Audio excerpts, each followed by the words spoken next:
Retired IPS officer Andhra Pradesh DGP Shri Vinay Ranjan Ray వాళ్ళ Mrs Tanuja Ranjan గారు ఒక మర్డర్ ఫర్ గెయిన్ కావడం జరిగింది.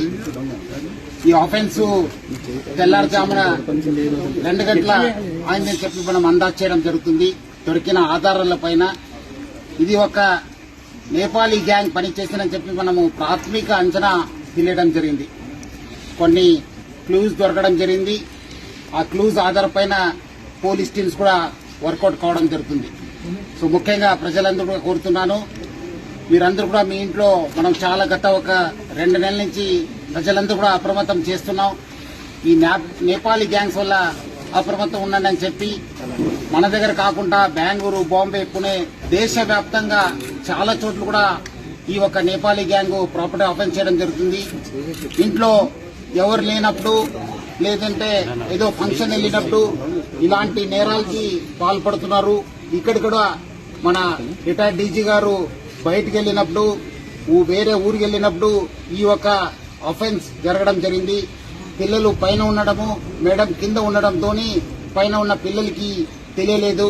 సో బయట నుంచి వచ్చి ఇక్కడ ఇంట్లో పనిచేసే ఒక లేడీతోని వాళ్ళు కాంటాక్ట్ పెట్టుకుని ఈ నేరానికి పాల్గొన్నారని చెప్పి మనకు ప్రాథమికంగా తెలుస్తుంది. మన సీనియర్ ఆఫీసర్స్ అందరూ కూడా దీనిపైన ప్రత్యేక శ్రద్ధ పెట్టేసి డెఫినెట్లీ ఈ గ్యాంగ్ ని పట్టుకోవడానికి కృషి చేయడం జరుగుతుంది. ఇప్పుడే మన రాష్ట్ర డీజీపీ సివి ఆనంద్ గారు, అట్లానే మన DGP law and order Mahesh Bhagwat గారు అందరూ కూడా ఈ యొక్క సీన్ ని విజిట్ చేయడం జరుగుతుంది.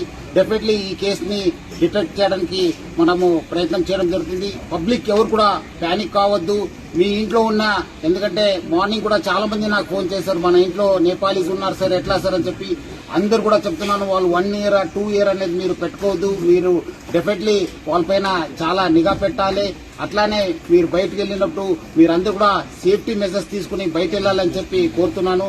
సో డెఫినెట్లీ ఈ కేసుని హైదరాబాద్ సిటీ పోలీస్ చాలా సీరియస్ గా తీసుకుని డెఫినెట్లీ డిటెక్ట్ చేయడానికి కృషి చేయడం జరుగుతుంది. సార్ ఇంట్లో బయట కానీ సీసీ కెమెరాలు ఏం లేవా? ఉన్నాం, మనకు ఉన్నాం, డెఫినెట్లీ ఆధారాలు దొరుకుతున్నాయి.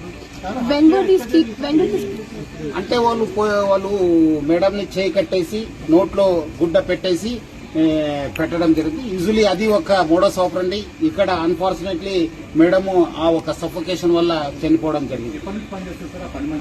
ఆల్మోస్ట్ 1 year నుంచి అయింది. సో వాళ్ళ మదర్ కోసం, ఇక్కడ సార్ వాళ్ళ మదర్ కోసం ఆమె రావడం జరిగింది. తర్వాత మదర్ చనిపోయిన తర్వాత మళ్ళీ ఆమె కంటిన్యూ కావడం జరిగింది.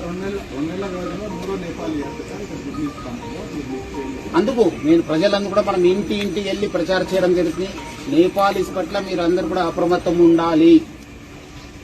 ఎందుకంటే ఇంత పోలీస్ చెప్పించడానికి కూడా మళ్ళీ మీ ఇంట్లో పెట్టుకున్నారు. వాళ్ళు ఎవరు ఏమన్నది చూడరు, వాళ్ళు అవకాశం కోసం చూస్తుంటారు. సో అందుకు ఇక్కడ ఒకటే కాదు, బెంగళూరులో అయింది, బాంబేలో అయినావు, పుణేలో అయినావు. సో జాగ్రత్త ఉండాలని చెప్పి నేను ప్రజలందరూ కూడా కోరుతున్నాను. డెఫినెట్లీ మిస్ అయినాం. దాన్ని మనము ఎంత పోయింది, ఏం పోయిందని చెప్పి అంచనా చేయడం జరుగుతుంది. సార్ ఇక్కడ నుంచే వచ్చారు. సైడ్ గేట్ ఉంది కదా, పార్క్ గేట్ నుంచి రావడం జరిగింది. అది మనము వర్కౌట్ చేస్తున్నాం. కొన్ని వివరాలని బయట పెట్టలేము, కొంత ఇన్వెస్టిగేషన్ కోసము మనం చేస్తున్నాం. డెఫినెట్లీ మీకు అప్డేట్ ఇస్తాను, చెప్తాను, మళ్ళీ చెప్తాను మీకు ఈవినింగ్ దాకా. మళ్ళీ again will give a report.